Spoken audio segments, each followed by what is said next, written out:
lo que dicen es que se debatan los regímenes penales juveniles en los distintos países, pero que de ese debate esté por fuera el endurecimiento de las penas y la alternativa de la pena privativa de libertad como opción posible, ¿no? Como un castigo.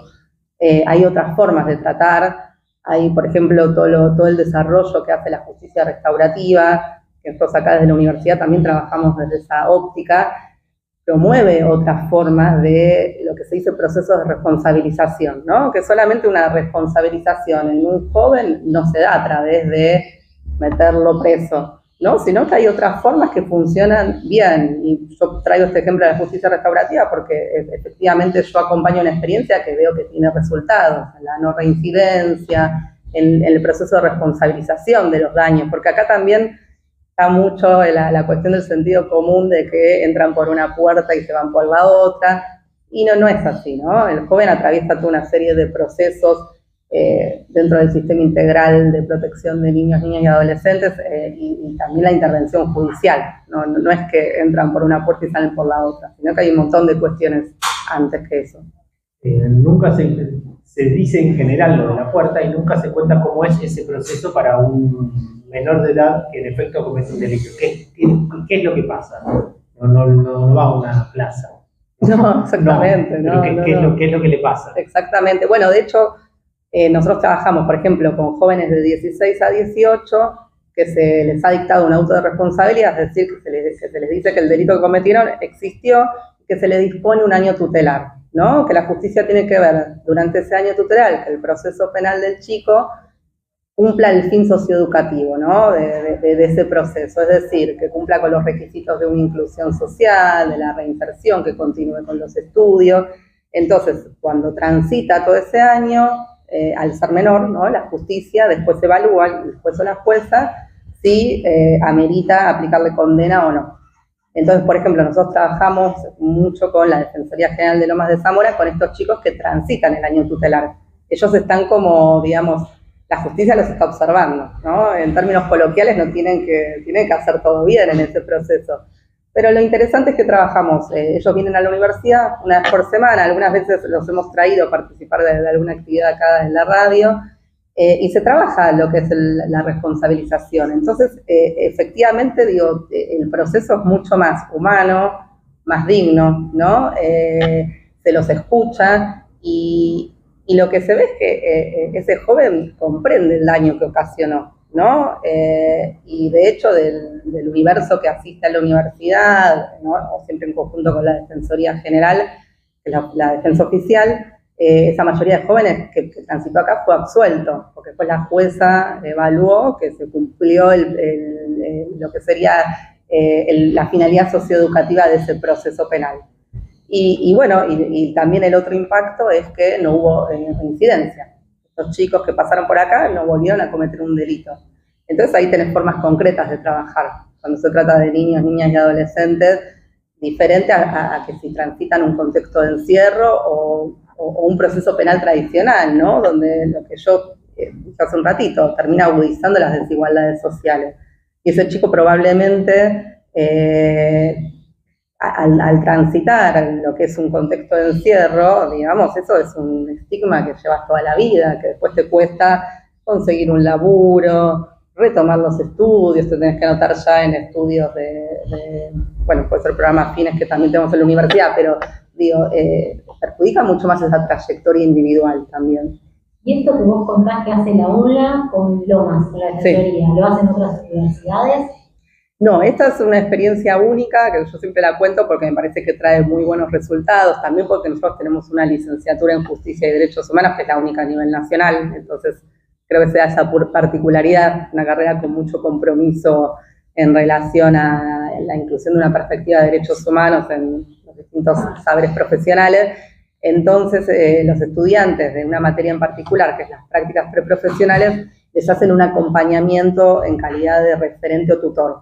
Entonces, durante el proceso que dura la materia, ellos van acompañando a este joven, viendo cómo se siente, viendo a dónde se puede incluir, si le interesa algún taller de la Escuela de Oficios, si le interesa algún taller de la Dirección de Cooperación. Incluso algunos han venido con ideas de emprendimiento y hemos articulado con la Secretaría de Vinculación, que tienen siempre cursos y motivan, ¿no? a fomentan todo lo que es el emprendimiento. Y bueno, y ahí se trabaja en términos de acceso a derechos, pero siempre también con la dimensión de la responsabilización, de que el joven comprenda, digamos, el daño que ocasionó a los fines de que, bueno, después no vuelva a tener un hecho así, que vea que hay otros caminos posibles. La verdad que por eso insisto, me parece que tiene que haber más proyectos de este estilo y no más debates en cuanto a la duración de las penas. De hecho, Argentina, bueno, en el año 2013, si mal no recuerdo, tuvo un fallo bastante particular, que fue el fallo Mendoza versus Argentina, donde se condena a niños, niñas y adolescentes a prisión perpetua, de los cuales uno de ellos es asesinado en contexto de encierro, otros muestran signos de tortura. A partir de ahí, los organismos de derechos humanos constantemente hacen recomendaciones a la Argentina. Nosotros tenemos una ley del régimen penal juvenil que es de la dictadura, ¿no? Entonces me parece que hay un fuera de foco en las cuestiones que hay que discutir, planteando el tema de la responsabilidad penal y la edad, porque me parece que va por otro lado la discusión. Si un menor de edad, en efecto, comete un delito, puede que le pase, tenga la suerte de que venga acá a la UNLA, pero si no tiene esa suerte, tiene una situación de encierro. Depende siempre el tipo de delito. Situación de encierro es cuando ya tienen delitos graves. Cuando son delitos leves hay otro tipo de medidas, ¿no? Que son medidas alternativas al juicio y puede haber probation, remisión, bueno, suspensión de juicio a prueba, que es parecido a la probation. Entonces se trabaja así, con la idea de que un niño no es lo mismo que un adulto. Pero también siempre de las críticas que se hace, que esta ley, que es de la época de la dictadura, no diferencia entre niños y adultos, más allá que hay una proporción en relación a la pena. Y sí, los que tienen delitos graves pueden derivarse a contextos de encierro. Lo que sí tiene que haber una pena estipulada, lo que siempre recomienda es que esas penas no sean excesivas. Este proyecto establece penas máximas de 20 años. Entonces, si pensamos 20 años en la vida de un niño, niña, adolescente, es la mitad de la vida, digamos, y qué beneficio provoca eso, digamos, ¿cuál es el resultado efectivo de eso? ¿Qué beneficio provocaría en un adulto también? Exactamente. ¿No? Ya, en un adulto, ¿qué beneficio tendríamos más que lo tenemos ahí por si acaso y que no pueda salir? Una persona que cometió, que robó un supermercado esté 8 años preso. Exactamente, sí, bueno, ahí hay ya todos unos debates filosóficos, teóricos, académicos en relación a cuál es el objetivo de la pena, cuál es el contexto. Hay un autor muy conocido, Foucault, que va a decir la historia de la cárcel y la prisión nació con la finalidad de guardar a la gente improductiva, ocultarla, para decirlo, ¿no?, en términos muy llanos, y nunca se creó con un fin de una verdadera inclusión o resocialización. Y uno, si trabaja con esas poblaciones, lo ve, digamos, las condiciones de la mayoría de los contextos de encierro, y no digo solo de menores, digamos, adultos, exactamente lo mismo.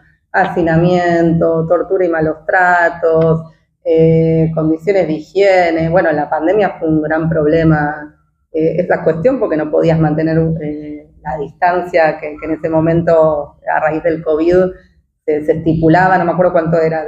¿Eran 3 metros? ¿2 metros? 2 metros. Bueno, en un contexto así, de hacinamiento, de condiciones totalmente indignas, era muy difícil, digamos, mantener eso. Entonces, bueno, también ahí se reflotó un poco los debates de las condiciones de las cárceles o de las instituciones de encierro. Hoy por hoy la edad es 16. 16 años. Si una persona de 17 años comete un delito, ¿va a la misma cárcel que va una de 38? No, ellos tienen un régimen especial de 16 a 18 años. O sea, ahí es 19 sí. Claro, ahí ya pasa a mayores. A veces también ese tránsito, ¿no? Si un joven está transitando el año tutelar, a veces cumple mayoría de edad, lo cual también siempre uno está con esos límites, porque realmente pasar al régimen de mayores teniendo apenas 18 años ya es una realidad mucho más cruda, ¿no? Ya es totalmente distinto, y muchas veces un joven, por ejemplo, cometió algún delito grave y está en un instituto de menores, como se les conoce comúnmente, cumple mayoría de edad y después se lo traslada, digamos, a una cárcel de adultos, ese proceso es muy complejo. Es obvio que se va a intentar escapar antes de que lo manden a la cárcel de adultos. Es muy duro. Eso clarísimo cualquiera. Porque si sos menor de edad y cometés un delito que tiene una pena mayor que lo que te falta para ser mayor de edad, en el medio te mandan a la cárcel de adultos. Sí. Sí, es una realidad compleja. Sí. Y en otros países de Latinoamérica, ¿cuál es la edad? Y bueno, hay variaciones, por eso decía, Cuba y Argentina tienen 16, en Brasil y Uruguay tienen 13 años. Las problemáticas son distintas de todos modos. Brasil sí tiene más incidencia de niños, niñas y adolescentes en hechos delictivos, pero bueno, los organismos internacionales de derechos humanos, en base a la Convención de los Derechos del Niño, si bien no estipulan una edad específica, lo que van a decir es que esa edad no sea menos de 14 años. Y a los países que tienen una edad mayor de 14, como en nuestro caso, la recomendación y la indicación es que no se baje, que no tienda a bajarse. Esto que decía al inicio del principio de no regresividad en los derechos humanos. No podés volver a un estadio anterior que vulnera aún más los derechos. Digamos, la idea es el concepto progresivo, ¿no?, de los derechos humanos. Entonces, bueno, pero evidentemente los derechos humanos es un concepto que permanentemente está en disputa y que lo que uno piensa que hoy tiene ganado puede, digamos, venir a los avatares políticos y ponerlo en cuestión. Está pasando hoy en día con las universidades nacionales, ¿no? Algo que es muy natural para nosotros, concurrir a la universidad pública, que todos tengan acceso. Acá tenemos un montón de primeros egresados de familias, digamos, de aledañas de la zona, y se puso en cuestión, digamos, todo este año en relación a, ¿no?, el presupuesto y bueno, las funciones y otras cosas. Entonces, bueno, digamos, hay como un fuera de foco, me parece, mucho en los debates, y que, como decimos, pasan tantas cosas que claro. Y además es un debate un poco extraño, ¿no? Porque ¿hasta dónde llegaría con la edad? ¿Qué poner? 16 no querés, ¿cuánto querés? 15. Hasta que aparezca alguien que haya cometido un delito y tenga 14, vas a querer 14, después 13, ¿hasta dónde vas a llegar?